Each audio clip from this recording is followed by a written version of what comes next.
여러분들 누가복음 우리 큐티 잘하고 계십니까? 네, 그래서 이제 순모임에서 우리가 누가복음 같이 묵상하고 또 같이 큐티하고 같이 말씀을 나누고 있는데요. 그 PPT 한번 보여주실래요? 여러분 누가복음을 여러분이 읽는데 좀 구조를 좀 알고 여러분들이 좀 읽어 나가셨으면 좋겠어요. 좀 작아가지고 잘 안 보일 수도 있겠는데 어, 여러분 누가복음은요 사실 그 복음서 중에 가장 긴 복음서가 이 누가복음이죠. 또 사도행전까지 이렇게 하나로 이게 한 권이라고 지난주에 말씀드렸잖아요. 그러면 이 누가복음은 정말 긴 그런 복음서이죠.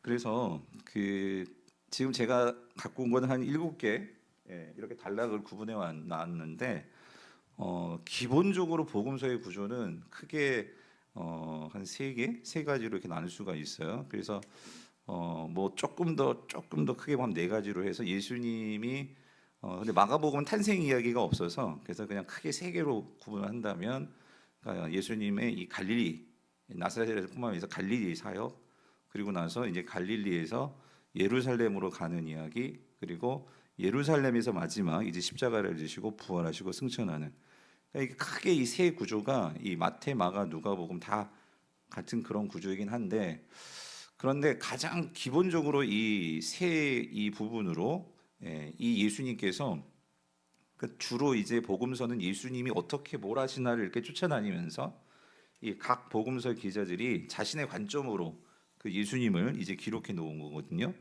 그래서 중요한 거는 이 예수님을 따라가는 시선이 중요하거든요. 그래서 마태복음이나 누가복음이나 요한복음이 아니라 그 마태, 마가, 누가복음 이 세 가지는 이 예수님을 따라다니는 시선 이게 중요하고 요한복음은 조금 특이해요. 이건 나중에 요한복음에 나오면 그때 그래서 이건 공간복음에 넣지 않죠. 요한복음은 완전히 다른 관점이기 때문에 이건 제쳐놓고 그래서 마태, 마가, 누가는 서로 같은 이 갈릴리 사역 그리고 갈릴리에서 예루살렘으로 이동하는 그 이야기 그리고 예루살렘에서 이야기 크게 이 세 구조란 말이죠. 그런데 이런 전형적인 이 세 부분의 구조는 마가복음이 가장 간단하면서도 가장 예수님의 동선을 아주 심플하게 이 시선의 이동을 통해서 보여주고 있는 게 마가복음이에요. 그래서 이 마가복음이 학자들도 제일 먼저 쓰였을 것이다 이렇게 말을 하고요. 그래서 이 마가복음의 구조 속에 마태복음은 근데 조금 달라지는 게 뭐냐면 마태복음은 여러분이 나중에 마태복음을 읽을 때 그때 더 자세하게 말씀드리겠지만 이 구조를 갖고 있지만 마태복음의 특징은요. 예수님이 말씀하신 설교를 5개로 정리를 해놨어요. 그래서 이 5개의 설교를 기준으로 해서 나머지 이야기들을 껴 넣습니다. 그게 이제 마태복음의 가장 중요한 특징. 5개의 설교로 구성해서 그걸 가지고 예수님의 사역들을 껴 넣어서 예수님을 소개하고 있다는 거.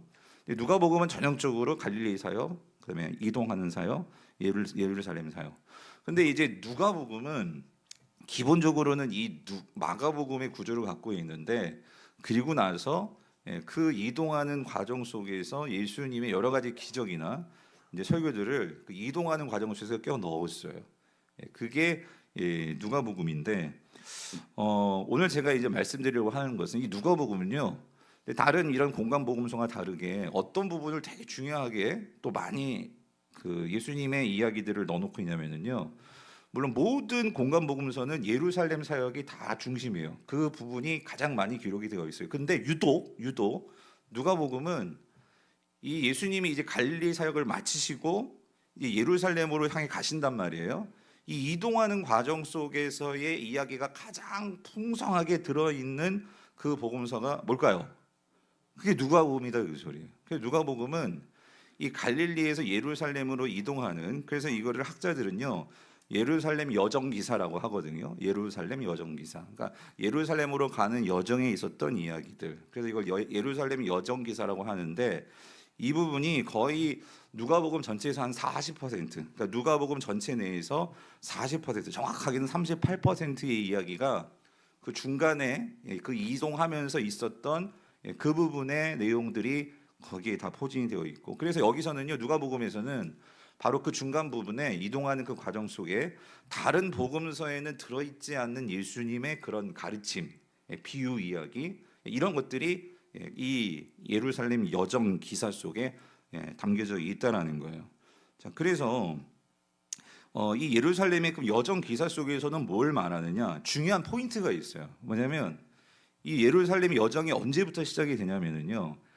이거는 다른 복음서도 똑같은 거예요. 뭐가 그 중요한 계기냐면 베드로가 신앙 고백을 합니다. 그러니까 예수님께서 자, 사람들이 나를 누구라 하냐 하고 제자들에게 묻죠. 너희들은 나를 누구라고 생각하니? 이 질문을 합니다. 그랬을 때 베드로가 아주 유명한 고백을 하죠. 우리가 잘 아는 고백은 이제 마태복음에 나오는 주는 뭐예요? 그리스도시요 살아계신 뭐예요? 하나님이십니다. 그렇죠? 그래서 이 고백, 그래서 누가복음에서도 주는 하나님이십니다라고 고백을 하잖아요. 이 고백을 하고 나서 이제 예수님은 드디어 이제 어디를 향해 가세요? 예루살렘을 향해 떠나시는 거예요. 그리고 너는 나를 누구라고 생각하니? 그래서 베드로가 이 신앙 고백을 했을 때 드디어 비로소 예수님께서 무엇을 예언하시죠? 무엇을 예언하세요? 십자가에 죽는다. 그 메시아가 네가 고백한 하나님의 아들인 그 메시아가 어디에 죽어요? 십자가에서 죽는다. 그리고 부활한다. 이거를 비로소 말씀을 하시는 거죠. 그래서 여러분 이 베드로의 고백이 있고 나서 이 예루살렘을 향해 가는 이 여정 기사 속에서 그래서 여러분 이 부분에서 그럼 예수님은 뭘 제자들에게 말씀하시느냐? 그래서 여러분 누가복음을 보면 이 중간 부분에요. 그러니까 많은 자들이 그러니까 이 제자들만이 아니라 많은 자들이 예수님을 따라갑니다. 예수님을 따라가요. 근데 예수님을 따라가는데 이 예루살렘 여정 기사 속에서 누가는요 뭐에 포커스를 맞추냐면 그러니까 예수님을 따라가는데 과연 그 따라가는 모든 자들이 그러니까 예수님의 정말 진짜 제자로서의 그 모습을 보이는 것일까요? 그러니까 즉 다시 말하면 그 예수님을 따라가는데 결국은 예수님을 따라가는 자들이 뭐예요? 제자잖아요. 그런데 예수님을 정말 진정으로 따라가는 제자의 모습은 뭘까? 이거를 보여주는 게 그 예루살렘 여정 기사 속에서 누가가 이야기하고 있는 부분이라는 거예요. 다시 말하면 이 예루살렘 이 여정 기사 속에서 예수님은요, 요즘 말로 말하면 그러니까 제자들을요 제자 훈련을 시키십니다. 제자 훈련을 시키시고 그러니까 나를 따른다는 게 무엇인지를 가르쳐 주세요. 그걸 제자도라고 하거든요. 그거를 말씀하시면서 자 이런 거예요. 지금 베드로가 아직 완전하게 예수님을 다 이해한 건 아니지만 너는 날 누구라고 생각하니? 그랬을 때 베드로가 예수님 메시아이심을 고백했잖아요. 그렇죠? 그런데 그 메시아이심을 고백한 그 예수님이 지금 어디를 향해 가고 있어요? 근데 예루살렘인데 예루살렘에 뭘 지금 지러 가시는 거예요? 십자가를 지러 가시는 거예요. 그 하나님의 뜻을 이루기 위해서 예수님도 오늘 아침 큐티로 말하면 좁은 문으로 가시는 거예요. 좁은 길로 가시는 거예요. 그러니까 하나님의 뜻을 이루기 위해서 예수님도 그러니까 진짜 하나님의 말씀에 순종하고 하나님의 그 메시아로서의 사명을 감당하기 위해서는요. 예수님도 그 십자가를 지시는 다시 말하면 철저한 자기 부인과 자기 십자가를 지는 그 과정을 위해서 나아가시고 계시더라는 거예요. 그러므로 이 예루살렘 여정 기사 속에서 지금 누가가 그 예수님의 모습을 기록하면서 그리고 예수님이 제자들뿐만 아니라 오늘 저와 여러분들에게 하시고자 하는 말씀은 이거예요. 여러분께 여쭤볼게요. 여러분 예수님을 정말 따르기를 원하십니까? 예수님의 제자가 되길 정말 원하세요? 그렇다면 그 예수님을 정말 따르기 위해서는요 우리에게 뭐가 있어야 되느냐? 대가 지불이 있어야 된다 그 소리예요. 그것이 어떤 모습이든 그 대가 지불이라는 것이 결국은 여러분의 삶 속에서 나타납니다. 어떤 분들은 그것이 어떤 분들은 그것이 내 건강의 문제일 수도 있고, 어떤 분들은 그것이 물질적인 문제일 수도 있고, 관계적인 문제일 수도 있고, 저는 목회를 하니까 목회를 하면서 당하는 여러 가지 어려움일 수 있고, 그러니까 뭐 여러분이 회사에서 어떤 일을 하십니까? 그럼 회사 생활을 하면서 그러니까 각가지 우리 다양한 상황 속에서 주님을 따르는 과정 속에서 여러분 자신의 주님은 우리에게 똑같은 십자가를 주시지 않으세요. 다 각자에게 상황에 맞는 그 십자가를 주시고 내가 그 주님을 따르려면 그런 십자가 속에서 우리가 주님도 그 좁은 문을 향해서 좁은 길을 향해서 십자가를 향해서 나아가셨던 것처럼 우리도 그 주님을 따라 지금 여러분도 다 그 길을 가고 계시는 거예요. 그 여정을 걸어가고 계시는 거예요. 그러한 과정을 거치면서 대가 지불이 있을 때 비로소 우리는 누가 되느냐? 진짜 그 주님을 닮아가는 제자가 되어간다 그 소리죠. 아멘이십니까? 그래서 이 예루살렘 여정 기사 속에서요. 그래서 여러분들이요, 제가 왜 이걸 말씀드리냐면, 여러분 큐티를 할 때 이러한 관점을 갖고 여러분들이 말씀을 좀 보시라 그 소리예요. 그럴 때 우리가 말씀이 제대로 읽혀요. 그런 관점을 가지고 아침마다 여러분들이, 아니면 뭐 여러분들이 퇴근하시고 그래서라도 그 말씀을 보시면서요, 오늘 내가 지금 십자가를 지고 간단 말이에요. 여러분들이 지금 자기 부인이 일어나야 되는데, 그럼 어떻게 내가 그 자기 부인을 정말 일으키면서 주님을 따라갈 수 있을까 하는 답들을 찾으시기를 바래요. 그래서 여러분, 제가 큐티할 때 참 제가 유학생활하면서 그렇고, 어제도 제자훈련을 했는데 한 성도님이 그러시더라고요. 목사님 다음 주 설교가 막 기대가 된대요. 왜? 무슨 말을 주실지, 무슨 말씀을 주실지. 그러니까 뭐냐면 큐티할 때도 마찬가지예요. 하나님이 오늘 나에게 무슨 말씀을 주실까? 여러분, 오늘 금요 성령 집회 나왔는데 여러분들이 오늘 기도하실 거예요. 그런데 여러분이 그냥 기도하는 게 아니라 오늘 하나님께서 아무개 여러분 마음 가운데 어떤 감동을 주셔가지고 그 말씀을 가지고 기도를 한다 생각해 보세요. 그 기도가 얼마나 여러분 힘이 있겠습니까? 그러니까 하나님께서 오늘 나에게 나의 문제에 대한 답들을 주십니다. 아멘이십니까? 그러니까 그거를 찾는 거예요. 한마디로 보물찾기 하듯이 그렇게 그 답을 찾아가지고 그걸 갖고 내 삶을, 그래서 답을 풀어가는 거죠. 문제를 풀어가는 거죠.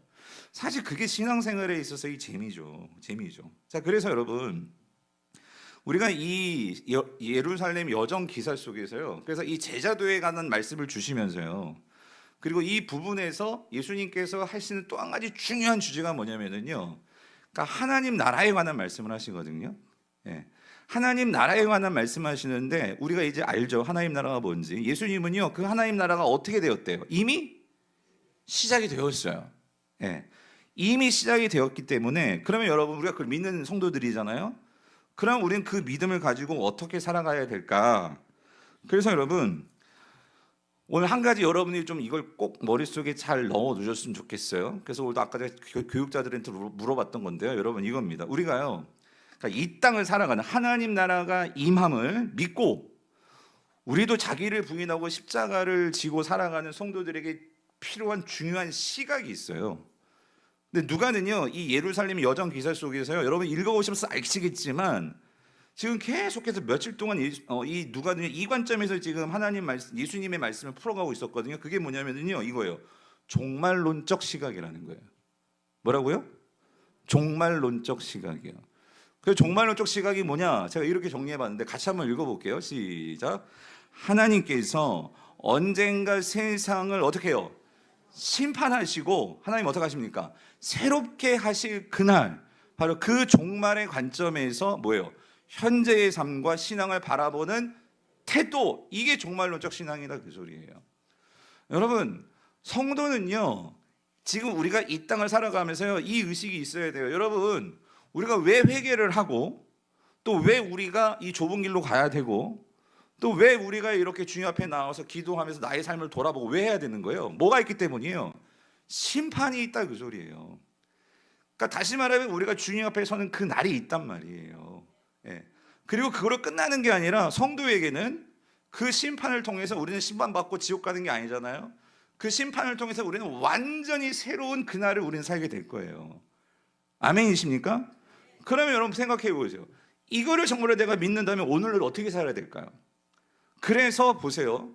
이 종말론적 신앙은요, 반드시 뭐와 연결되냐면요, 현재의 삶과 연결이 됩니다. 예. 잘못된 종말 신앙은요, 우리가 미래에 있기 때문에 현재는요 그냥 무시해버려요. 이런 건 잘못된 신앙이에요. 분명한 미래를 믿는 사람들은요, 주님 앞에서 심판받는 그날이 있고, 그리고 우리는 새 날을 살아가게 될 거예요. 그러면 성도는요, 지금 이 날은, 지금 우리 현재는 어떤 날입니까? 그래서 뭐라고 했었어요? 단순히 우리는 세상 끝날 말을 기다리면서 사는, 그게 종말신앙적 관점이 아니라 그 소리예요. 이단들은 그 14만 4천만 바라보면서요, 그러니까 현재의 삶은요 별로 중요하지 않아. 그러니까 뭐 그 14만 4천을 맞추기 위해서 내 재산도 그렇고 내 시간도 그렇고 그 모든 것들을 거기에 맞추고, 내 현재의 삶은 중요하지 않아. 그냥 그것만 맞추고 그렇게 그날만을 바라보면서 살아가는 거예요. 여러분, 그건 잘못된 신앙이고요. 그게 아니고, 예수님 말씀하셨죠. 하나님 나라가 어떻게 되었다? 이미 시작이 되었다고. 그래서 우리는 지금부터 그 하나님 나라의 법을 따라 우리는 지금부터 연습하고 그 삶을 살아가는 거예요. 그리고 더 중요한 거, 우리는 그 나라를 믿기 때문에 세상 사람들은요, 이 종말 신앙이 없어요. 그렇기 때문에 문제를 당해도요, 이걸 어떻게 이겨낼지도 모르고 지금 당장 비극적인 상황이 닥쳤어요. 그러면 우리 말씀 봤죠? 니 탓 내 탓하면서 살아가는 게 세상 사람들이에요. 우리는 니 탓 내 탓하는 게 아니고요. 우리는 비극적인 일을 당할지라도 그 마지막에 우리가 하나님 앞에서 심판받으며 그 하나님께서 이보다 더한 분명한 심판이 있기 때문에 그걸 바라보면서 지금 니 탓 내 탓 할 것이 아니라 우리는 지금 어떻게 해요? 지금 회개하고 돌이키고 정신 차리고 다시 내가 해야 할 일들이 뭔지를 찾아가면서 어떻게 돼요? 하루하루를 지금을 사는 삶. 여러분, 그게 종말론적 삶입니다. 아멘이십니까? 그런 면에서 오늘 이 누가복음의 이 여행, 이 예루살렘 여행 기사 속에서는요, 우리가 그 마지막 때를 바라보면서 지금 오늘 우리가 어떻게 살아야 될지 그거를 우리에게 분명하게 말씀해 주고 있다, 그 소리입니다. 자, 그래서요, 이런 관점에서요, 오늘 우리가 읽은 이제 12장 전체는요, 그러니까 그 마지막 때를 어떻게 살아가야 하는지에 대한 말씀이거든요.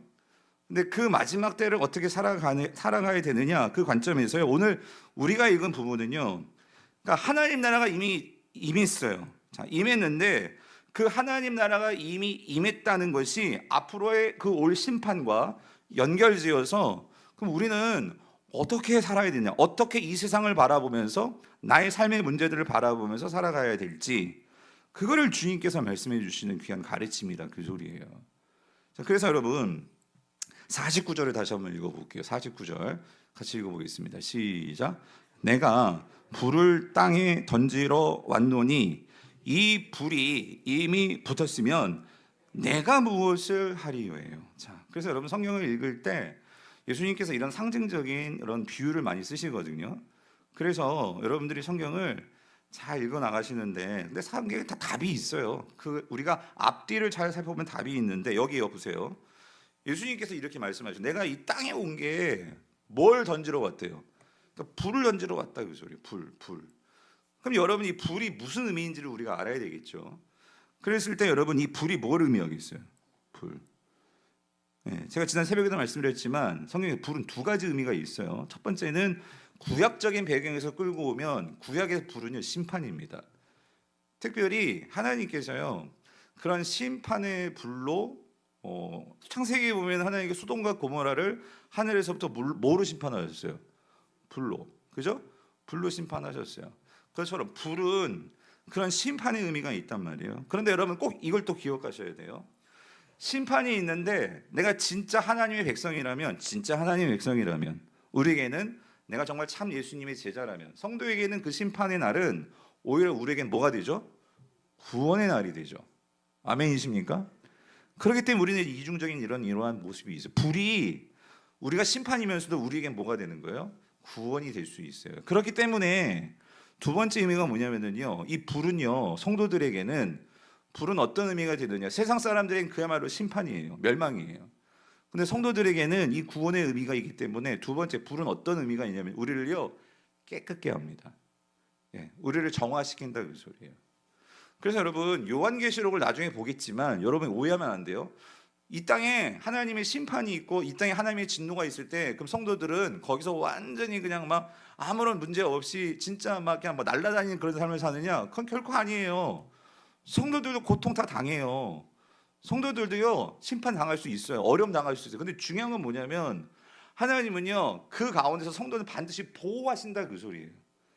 그거를 견뎌낼 수 있는 힘을 주십니다. 아멘이십니까?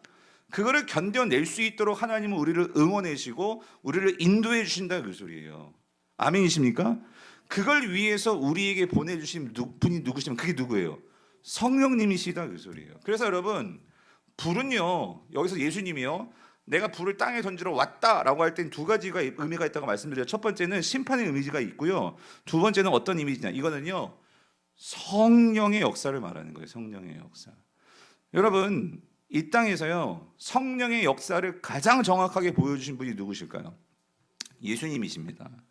예수님이 세례를 받으실 때 하늘에서 하늘문이 열리고 비둘기가, 그 성령이 비둘기 같이 예수님에게 임하셨잖아요. 그렇죠?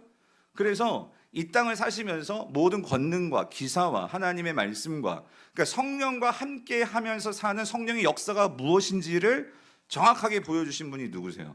그게 예수님이세요. 예수님. 그런데 여러분 이거 아시죠? 그 예수님이 십자가에 죽으시고 부활하셔서 승천하심으로 그 예수님이 이 땅 가운데 이제 성령을 보내셨는데, 그 성령을 누구에게 보내주셨어요?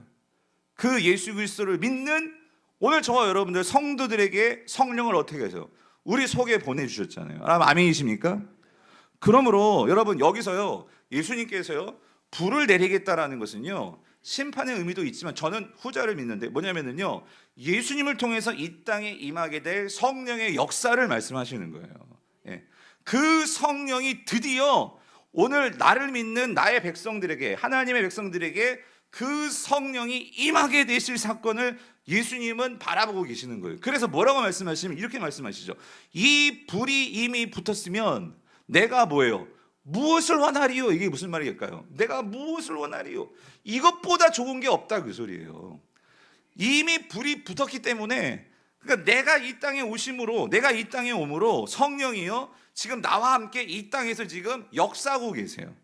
성령은요 어떤 면에서는 전령이기도 하고, 전령이라는 건 뭐냐면 하나님의 기쁜 소식을 선포할 수 있도록 그 말씀과 더불어서 일하시고, 그리고 그 성령은요 하나님의 능력을 가시적으로 보여주시고, 이러한 역사를 하시는 분이 성령님이시란 말이에요. 그런데 그 성령이 실제로 오순절 다락방 때 그 예수 그리스도를 믿음으로 주님께서 누가복음 맨 마지막에서 그런 약속을 하시잖아요. 뭐냐면 너희들이 이곳을 떠나지 마라, 예루살렘을 떠나지 마라. 그러면 그 정해진 때에 하늘로부터 뭐가 임한대요? 능력이 임할 거다. 예. 약속하신 능력이 임할 거다라고 했었는데, 그 능력이 뭐냐? 사도행전에 가니까 거기서 뭐가 임하는 거예요? 성령이 임하더라고요. 그 소리죠. 성령께서 그 제자들에게 임하심으로, 그래서 그 성령이 이제 떠나지 않고 그들과 함께 하시는 성령 시대, 교회의 시대, 새로운 새 역사의 시대가 펼쳐지더라는 거죠. 아멘이십니까? 그래서 여러분 세례 요한은요 이거를 보고 이미 예언을 했어요. 누가복음 3장 16절에서 뭐라고? 같이 한번 읽어볼게요. 시작. 3장 16절. 요한이 모든 사람에게 대답하여 이르되 나는 물로 세례를 베풀거니와 나보다 능력이 맡으신 이가 오시나니. 이 누구예요? 예수님을 말씀하시는 거잖아요. 근데 뭐래요? 나는 그의 신발끈도 풀기도 감당하지 못하겠노라. 그런데 그는 뭐래요? 성령과 불로 너희에게 뭐예요? 세례를 베푸실 것이다. 예? 그러니까 예수님이 이걸 말씀하시는 거예요. 내가 온 것은 불을 주기로 온 거야. 성령을 주기 위해서 온 거야. 그런데 이게 어디서 성취가 됐다고요? 사도행전 2장에서요. 보세요. 오순절 날, 예, 그 다음 오순절 날이 이미 이름에 그들이 다 같이 한 곳에 모였더니, 오순절에 모였잖아요. 호련히 하늘로부터 급하고 강한 바람 같은 소리가 있어 그들 앉은 온집에 가득했는데, 3절 읽어보세요. 시작. 마치 불의 혀처럼 갈라지는 것들이 그들에게 보여 어디 위에? 각 사람 위에 하나씩 임하여 있더니. 저는 이게 너무나 감동적인 거예요. 목사에게만 임한 게 아니에요. 기도 많이 하시는 권사님들에게 임한 게 아니고 누구에게? 예? 각 사람 위에. 지금 우리 여기 여러분 한 사람 빠짐없이, 예? 오늘 이 밤에 정말 이런 역사가 여러분 모든 여러분들의 있게 되기를 정말 축원합니다. 예? 각 사람에게. 성령 시제는요 여러분, 그러니까 예수님의 이 땅에 오심이 우리가 얼마나 큰 은혜인지, 예수 그리스도를 믿는 자들에게는요 외회 없이 모두에게 그 성령이 임했는데 어떻게 돼요? 그래서 그들이 다 성령의 뭐예요? 충만함을 받고. 여러분이 어떻게 충만함의 의미가 뭐예요? 사실 이게 하나님 나라의 의미이기도 해요. 하나님 나라는 그 하나님의 통치와 다스림이 가득한 나라가 어느 나라예요? 그게 하나님의 나라예요. 하나님의 통치와 다스림이 가득하니까 여러분 거기 귀신이 있을 수 있겠어요? 여러분 거기 병이 있을 수 있겠어요? 거기 죽음이 있을 수 있겠어요? 있을 수가 없는 거예요. 하나님의 다스림과 통치가 가득한 곳, 그것이 하나님 나라란 말이에요. 그러니까 여러분 오늘 그 하나님 나라가 이미 시작되었다라고 하는 이 의미는 뭐냐면요, 그러니까 여러분 우리가 이거를요 내 속에서 경험해야 돼요. 하나님 나라가 제가 누차 제자훈련 할 때도 그렇고 설교 때도 말씀드렸어요. 하나님 나라가 뭡니까? 그럼 이제 여러분이 정확하게 말씀하세요. 하나님의 통치와 다스림입니다. 그럼 하나님 나라가 어디에 임했습니까? 우리 가운데 임했습니다. 이제 여기는 알았어. 근데 여러분 중요한 거는요, 지금 성령이요 박유한 목사에게만 있는 게 아니고요, 지금 예수님을 믿었다면 여러분이 지금 믿음이 크고 작고를 떠나서요, 여러분 세례받고 예수님 믿으셨잖아요. 아멘이십니까?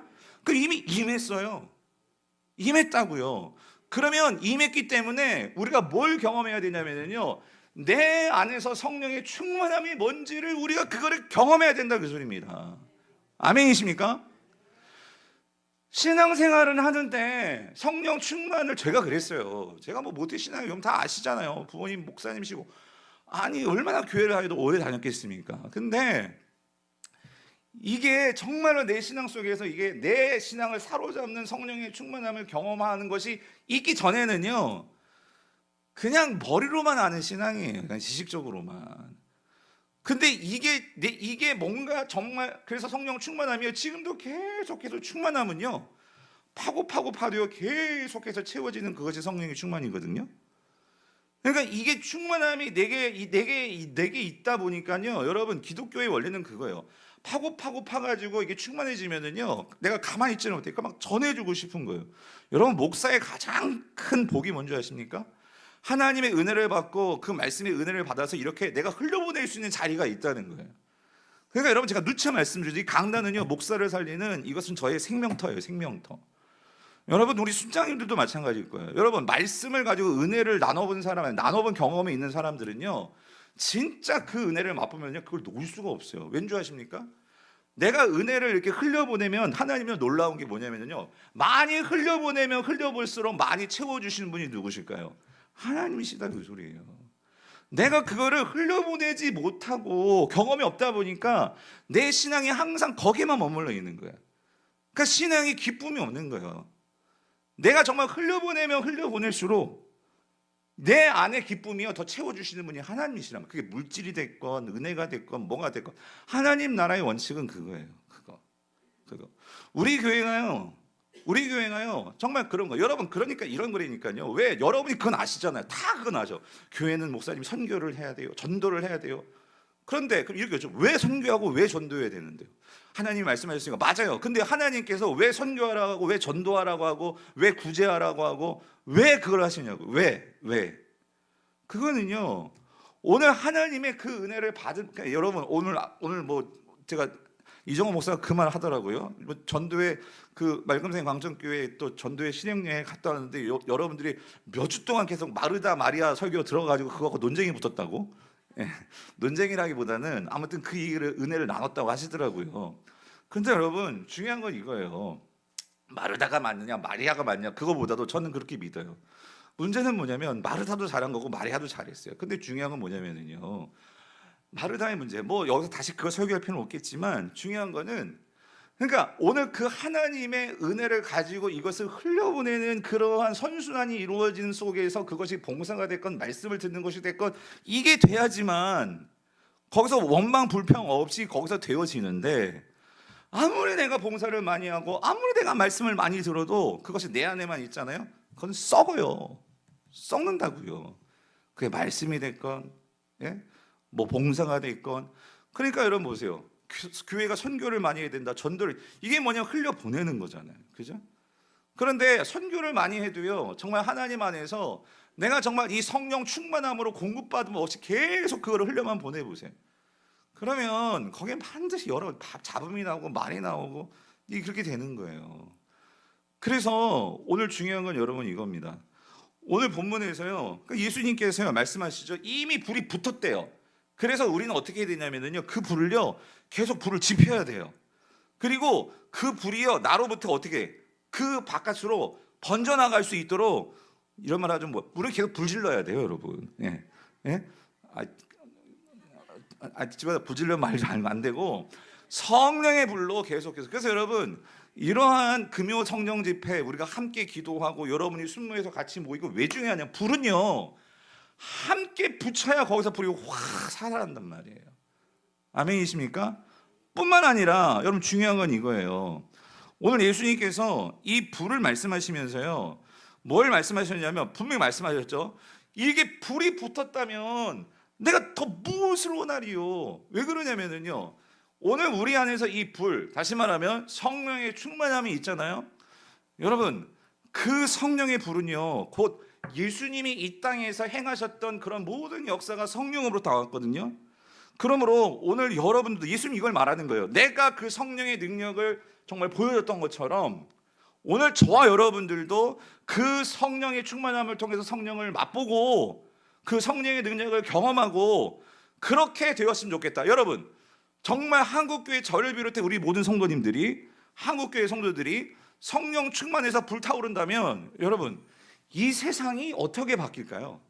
오늘 설교 시간 때문에 다 못 전하지만 예수님이 말씀하신 겨자씨 비유나 예수님이 말씀하신 누룩 비유나 이게 뭐예요? 처음에는 나 혼자 성령 충만했거든요. 그런데 그런 성령 충만한 사람이 한 사람, 두 사람, 세 사람, 네 사람 막 번져나가. 근데 오늘 웬일 이렇게 많이 나오셨죠, 여러분? 예. 그러니까 여러분 그런 거예요. 여러분의 순모임에 권사님들이 나오시고 장로님들이 나오시고 오늘 진리도 나왔고 아마 우리 로운이도 나왔고 내가 너무 감동. 막 애들도 앉고 막 찬양하시고 막. 그러니까 우리 교회가요, 청년 할 것 없이 행복한 모임 할 것 없이 모든 세대가 이 성령 충만을 막 사모하면서 여기에 막 들썩들썩 한다고 생각해 보세요. 여러분, 이 교회 하나님께서 가만 놔두시겠어요? 예? 정말 모든 중직자들이 나와가지고 진짜 나와가지고 같이 막 부르짖고, 예? 그리고 자원하고, 여러분 강단기도 있잖아요. 제가 시키는 것도 아니에요. 예? 여러분들이 스스로 어떤 때는 환자를 위해서 기도하겠다, 선교를 위해서 기도하겠다, 전도회도 좀 나와서 기도하세요. 자발적으로 좀. 그래 같이, 예? 정말 자발적으로 하나님께 나와서, 그렇게 할 때 안 나올 사람도 한번 나와서 기도할 거 아니에요, 여러분. 그러면서 불을 붙여야 된다 그 소리입니다. 불을 붙여야 된다. 그래서 우리는 이거 적용해 봐야 돼요. 뭐냐면 나한테, 여러분, 제가 한번 여러분께 여쭤볼게요. 여러분 지금 불이 있으세요? 오늘 박연석 뭔가 막 불타오르는 것 같지 않으세요, 여러분? 예? 막 내 안에서 오늘 이 설교를 하는데요, 그런 간절함이 있는 거예요. 하나님께요, 정말 내 안에 이 불이 일어나서요. 첫 번째는 여러분 안에요, 나를 정말 괴롭히고 있는 모든 더러운 것들 있잖아요. 그게 병이 됐던, 시기가 됐던, 열등감이 됐던, 미움이 됐던 그 모든 것들이 좀 성령의 불은 뭐 한다고요? 정화하는 능력이 있단 말이에요. 그래서 하나님께서요, 정말 믿음으로 주님, 내 안에 있는 이 불, 성령의 불로 나를 태워주소서, 그런 마음으로 정말 믿음으로 정말 하나님께 간구할 때 여러분의 병도 떠나가고, 여러분의 삶의 미움도 떠나가고, 여러분의 삶의 원망도 떠나가고. 여러분, 뭐 불이 순복음교회에서만 불타라는 법이 있어요, 여러분? 우리 장로교는 안 타올라요? 우리가 정말 그런 믿음을 가지고 여러분이 하나님 앞에서 우리의 생각이 바뀌든지 정말 물리적인 환경이 바뀌든지 뭐가 바뀌어서 하나님께서 모두 다 똑같게 우리를 인도하지 않으시지만 여러분들에게 꼭 필요하게 하나님은 역사하십니다. 우리는 그걸 믿는 거예요. 그래서 여러분 50절 보면 예수님께서 또 이렇게 말씀하시죠. 뭐라고 말씀하시면 걔도 이제 비유적으로 말씀을 하시는데 50절에서는요, 아까 불을, 성령의 역사를 말했잖아요. 근데 50절에서는 이렇게 말씀하세요. 우리 같이 읽어볼게요. 시작. 나는 받을 세례가 있으니 그것이 이루어지기까지 나의 답답함이 어떠하겠느냐 해요. 이게 여러분 49절과 50절 중에 이렇게 상반되는, 그러니까 느낌적으로 예수님께는 무슨 말이냐면, 자, 이런 거예요. 지금 예수님이 내가 받을 세례가 있대요. 불은 주는 거고요, 그죠? 나는 불을 주러 왔잖아요. 근데 지금 여기서는 예수님이 이건 내가 받는 거예요, 그죠? 예수님이 받는 게 있는데 예수님이 받을 거는 뭐래요? 세례래요. 세례. 근데 여러분, 세례가 이게 무슨 의미일까요? 이게 예수님께서 십자가에 죽으시고 부활하심으로 완전히 세례의 의미도 바뀌지만, 지금 이 당시 세례는요, 그러니까 원어적으로 보면 이 세례는, 그러니까 어디에 들어가는 거예요? 물속에 들어가는 거예요. 근데 예수님이 이제 십자가에 죽으심으로 세례의 의미도 완전히 바뀌는데 아직 예수님이 십자가에 죽지 않으셨어요. 그리고 우리가 앞에 예수님께서도 세례를 받으실 때 그거는 세례 요한이 세례를 줬죠. 그랬을 때 세례 요한이 주는 세례의 특징은 뭐냐면 죄 사함의 회개의 세례예요. 그죠? 여러분, 예수님이 세례를 받으실 때 세례 요한이 뭘 외치나 잘 한번 다시 한번 보세요. 죄 사함을 받는 회개의 세례다 그렇게 말씀을 하십니다. 근데 여러분 그러면 내가 받을 세례가 있으니 근데 여러분 예수님이 무슨 죄 사함 받을 거 있어요? 아니 예수님이 무슨 회개할 게 있어요? 없어요. 근데 예수님이 여기서 세례를 말씀하실 때는 이게 뭘 말씀하시는 거냐? 그러니까 여러분 이런 거예요. 여기서 이 세례는 그렇기 때문에 예수님께서요 이 죄 사함을 위한 세례. 그래서 예수님에게서는요 내가 이 땅에 온 것은요 난 죄 없지만 예수님은 정말 이 땅에 왜 오셨냐면 죄를 없애뜨리기 위해서 오신 거예요. 예수님이 죄를 없애뜨리기 위해서. 누구의 죄를? 오늘 우리 모두의 죄를 사하시기 위해서 주님이 이 땅에 오신 거예요. 근데 예수님께서 그 죄를 사하시기 위해서 예수님이요 스스로 뭐 되기 위해서 오셨어요? 죄인 되기 위해서 오신 분이에요. 그래서 그 죄인 되셔서 지금 여기서 말씀하시는 이 세례는 뭘까요? 결국 어디에서 죽는 거예요? 십자가에서. 오늘 저와 여러분들 대신해서 예수님이 죄인 되셔서 그 죄 사함을 위해서 예수님은 우리를 대신해서 죄값을 치르셔야 되는 거예요. 죽으셔야 되는 거예요. 그러면 여기서 세례는 뭘 의미하는 거예요? 예수님 앞으로 지금 어딜 향해 가고 계시죠? 지금 예루살렘에 향해 가고 계시는 거예요. 근데 그 예루살렘에 가면 뭘 지셔야 돼요? 십자가를 지셔야 돼요. 그런데 여러분 그 십자가라는 것이 오늘 표현을 보면 뒷부분을 보면은요 예수님께서 이렇게 말씀하시죠. 그것을 이루어지기까지 나의 뭐가 답답함이 어떠하겠느냐. 아까는요 여러분 잘 보세요. 불을 내릴 때는요 내가 무엇을 원하리요? 뭐요? 내가 너무 바라는 게 없어. 이게 가장 좋은 거야. 그렇게 말씀을 하셨는데 여기서는요 예수님이 이렇게 말씀하시죠. 답답하대요. 십자가를 생각하면 답답하대요. 원어적으로 이 답답하다 수네코마의 뜻이 뭐냐면요 예수님이 억눌린다 그 소리예요. 억눌린다. 이게 무슨 말이냐면 그럼 여러분 억눌린다 뭔가 괴로움을 말씀하시는 건데 그럼 여러분 이거를 어떻게 해석해야 될까요? 예수님께서 지금 십자가를 지고 싶지 않다는 말씀이실까요? 내가 이 십자가를 정말 난 피하고 싶어 이런 말씀이실까요? 여러분 그건 아닌 것 같아요. 왜? 예수님이 분명히 제자들에게 너희들이 나를 누구라 생각하니? 라고 말씀하시면서 누가복음에서는 예수님이 이렇게 말씀하셨어요. 너희들이 나를 따르려면 십자가를 지는데 어떻게 져야 돼? 날마다 자기 십자가를 지고 나를 따를 것이다 라고 말씀하세요. 날마다 나의 십자가를 지고 자기 십자가를 지고 따라가야 된다. 여러분 여기서요 말씀하시는 이 예수님의 이 답답함이라는 것은 뭘까? 이건 여러분 이런 거예요. 그러니까 예수님께서요 지금 이 십자가를 지심으로 오늘 저와 여러분 모두에게 구원을 갖다 주시는 거예요.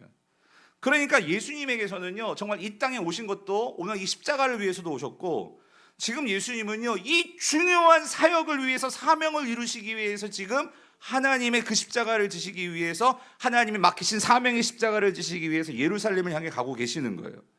즉 다시 말하면 여기에서 이 억눌림은 뭐냐면요 주님은요 거룩한 부담감을 지금 가지고 계세요.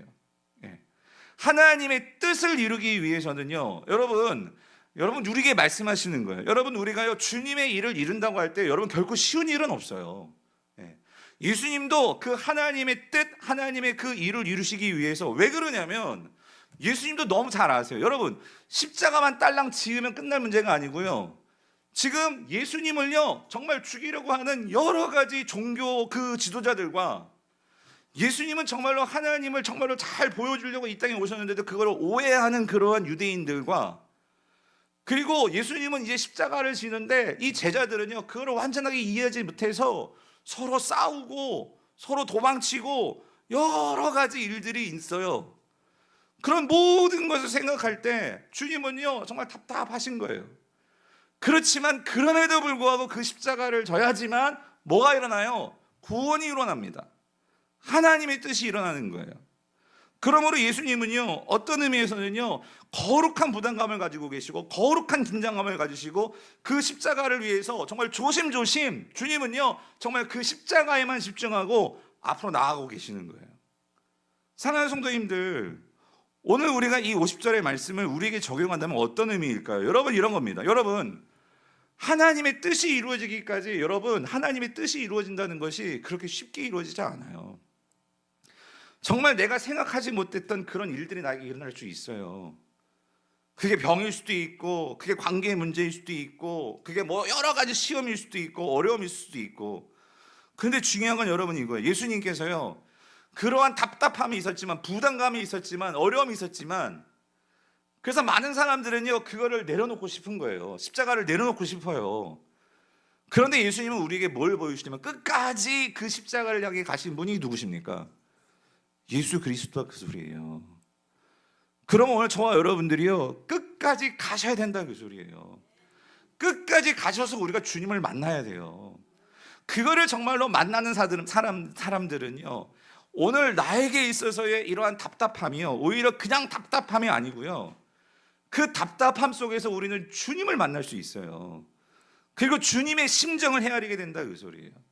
그리고 그 주님을 만난 자들만이 진짜로 진정한 주님의 제자로서의 그 모습으로 우리는 변해갈 거다 그 소리입니다. 사랑하는 성도님들, 많은 사람들이요 그러한 하나님에 대한 이런 거룩한 부담감, 사실 주님의 일을 한다는 건 결코 쉽지 않아요. 그렇지만 그 주님의 일을 할 때는 누구나 이 거룩한 부담감을 갖습니다. 하지만 여러분 분명한 것은요, 그 거룩한 부담감이 있을 때 그것을 통해서 우리는요 진짜 하나님의 능력을 보게 된다는 것을 여러분 꼭 믿으시기를 바라요. 여러분 그 소년 다윗이 결국 골리앗을 무찌르잖아요. 예. 그 소년 다윗이 근데 참 이 이야기 속에서 우리가 하나 보게 되는 이 거룩한 부담감이라는 게 뭐냐면은요, 여러분 이 골리앗이 얼마나 두려운 존재입니까? 그러니까 모든 사울뿐만 아니라 내노라 하는 그 이스라엘의 모든 군사들이요 며칠 동안 달달달 떨면서 아무도 그걸 나가지 못하고 있었어요. 예. 그런데 그런 상황 속에서 오늘 이 소년 다윗은요 뭐에 정말 뚜껑이 열렸냐면 그 골리앗이 놀리잖아요. 너희들이 이 하나님이 정말 살아있긴 하느냐 하면서 막 깐족깐족 거리잖아요. 그럴 때 이 다윗이 어디서 뚜껑이 열리냐면 저 할례도 받지 않은 놈이 그 하나님을 모욕한다는 거.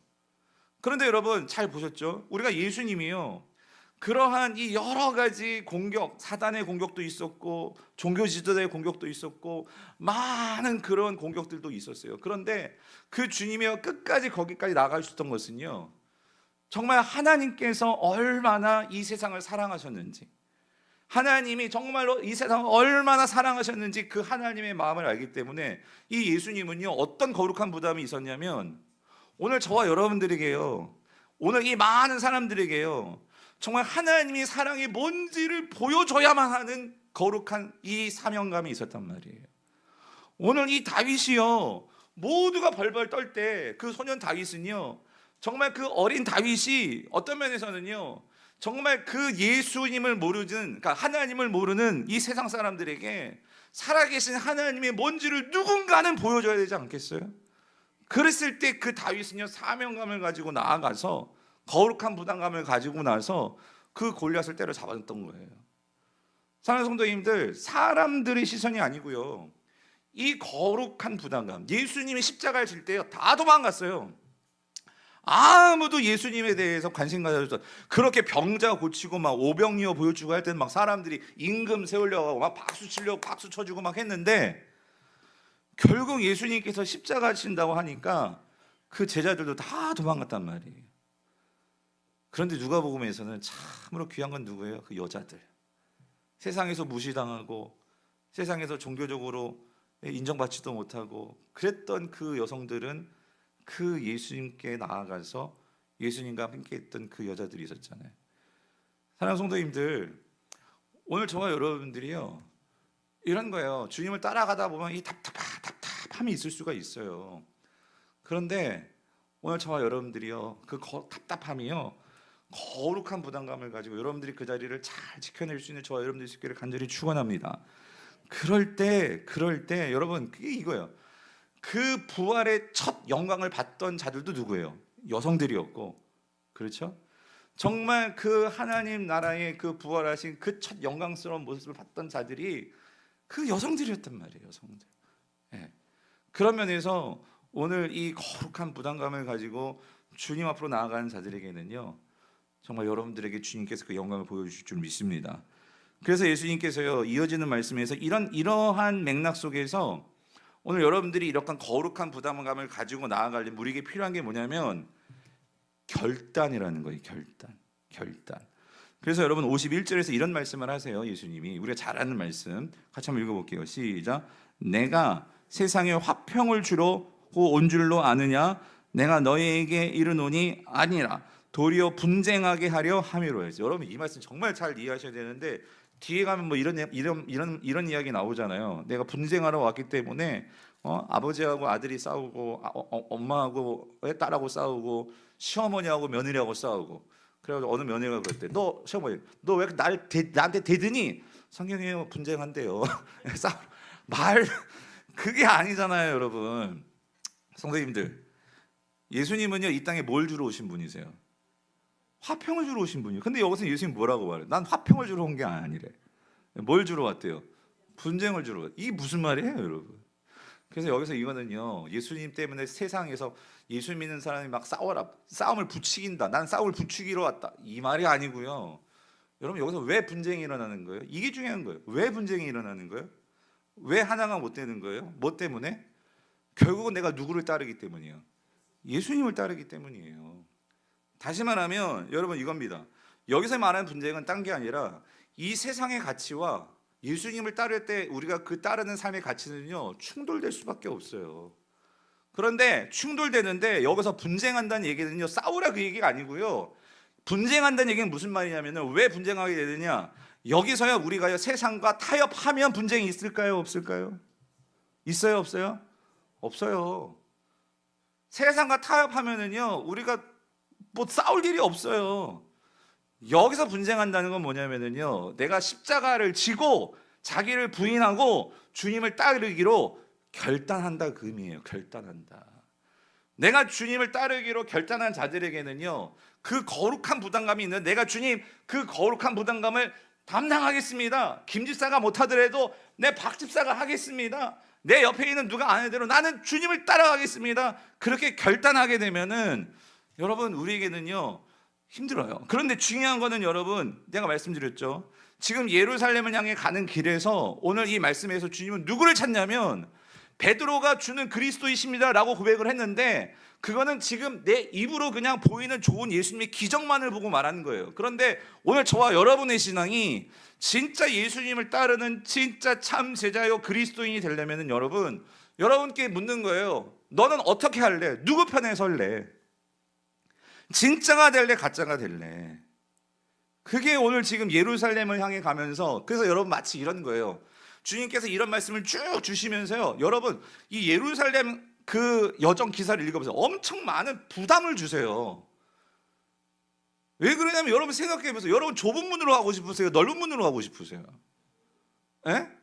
그러니까 우리가요 신앙생활 하면서 그런 말씀을요 그냥 심각하게 생각하지 않고 그냥 읽어버려요. 그냥 살다가 편한 게 좋잖아요. 목사님 편한 게 좋고 넓은 게 좋고 그게 좋죠. 그러면서 이런 말씀들은요 그냥 싹 빼버리고 우리는 그렇게 신앙생활하기가 참 쉬워요. 그런데 누가는요 이 부분을 가장 많이 기록하면서요 우리에게 지금 계속 도전하는 거예요. 예수님의 말씀을 통해서 너 좁은 문 갈래? 넓은 문 갈래? 예? 오늘 여러분 어떤 가치를 따라가시겠냐고요. 비록 그것이 분쟁, 다시 말하면 부담감이 되고 어려움이 되겠지만 그래도 주님 내 힘으로는 어렵지만 그래서 오늘 결단하라 그 소리예요. 그런데 여러분 마지막으로 한 가지 이런 말씀을 하시면서 주님께서요 아주 비유적으로 한 가지 중요한 말씀을 하세요. 뭐라고 말씀하시면 자 보세요. 56절 57절 같이 한번 읽어볼게요. 시작. 외식하는 자여 너희가 천지의 기상은 분간할 줄 알면서 어찌 이 시대는 분간하지 못하느냐? 또 어찌하여 옳은 것을 스스로 판단하지 아니하느냐? 여러분 아까 말씀드렸죠. 여러분 하나님 나라 믿는다고 하셨잖아요. 아멘이십니까? 성도니까 종말론적 신앙을 가지고 우리는 살아가기로 결단했잖아요. 아멘이십니까? 그럼 다시 여쭤볼게요. 여러분 맨 마지막에 뭐가 있어요? 심판이 있어요. 주님이 분명히 오십니다. 그러면 여러분 주님은요 어떤 문으로 가셨어요? 좁은 문으로 가셨어요. 예수님은 십자가를 내팽개치셨어요? 십자가를 지셨어요. 이게 종말론적 신앙이에요. 그 종말론적 신앙을 가진 사람은 그 미래만 바라고 사는 게 현재를 살아가는 거잖아요. 그럼 예수님은 우리에게 이렇게 묻는 거예요. 지금 여러분 삶에 좁은 문이 있고 넓은 문이 있어요. 어느 문으로 가시겠어요? 당연히 우리의 마음은요 넓은 부분에 관심이 가요. 그렇지만 여러분, 우리가 현재를 종말론적 신앙을 가지고 간다면 우리는 저 미래를 바라봐야 돼요. 심판이 있어요. 넓은 문은 심판이에요. 이 세상의 가치는요 자기 중심적인 가치예요. 자기를 부인하지 말래. 오히려 너의 주체성을 가지래요. 너를 드러내래요. 왜 십자가를 지냐는 거예요. 얘가 왜 십자가를 져? 그 십자가, 이 세상은 얼마든지 편하게 갈 수 있는 길이 많아요. 그 길로 가면 되지. 왜 굳이 네가 고생해야 돼? 네가 봉사해야 돼? 네가 그런 하나님을 위해서 그런 일을 왜 해? 딴 사람이 하면 되잖아. 여러분, 세상은요 그런 것보다도 지금 당장 나에게 있어서 내가 손에 줄 수 있는 보이는 가치, 더 풍성해지고 더 부유해지고 인정받고 세상 사람들에게 돋보이고 얼마나 매력적인 선악과입니까? 그거 따먹으라는 거예요. 그런데 여러분, 지금 내 현재만 바라보면 여러분 뭐가 있다고요? 누가 오고 계세요? 주님이 오고 계세요. 여러분, 그거를 바라본다면 여러분 좁은 문을 선택하시겠어요? 넓은 문을 선택하시겠어요? 지금 그거예요. 그렇기 때문에 그 예루살렘을 향해 나아가면서요 많은 사람들이 결국은 예수님을, 여러분, 예루살렘 여행 기사 속에서는요 70인의 제자도 있었고요 12명의 제자도 있었고요 많은 제자들이 주님을 지금 따라가고 있어요. 그러나 여러분, 마지막에 가서는요 다 없어졌어요. 여자들만 남았어요. 몇 명만 남았어요. 여러분 어떻게 하실래요? 여기 몇 명이 남을 수 있을까? 저는 여러분이 다 남게 되기를 간절히 축원합니다. 예, 그게 우리 신앙이어야 된다 그 소리예요. 바라기는 오늘 우리 모든 성도님들이요 정말 그 땅, 정말 그 하나님 나라의 유업들을 누리게 될 그날을 바라보면서 이 땅에서 참 제자로 살아가시는 저와 여러분 될 수 있기를 주님으로 축원드립니다. 그럼 오늘 밤 여러분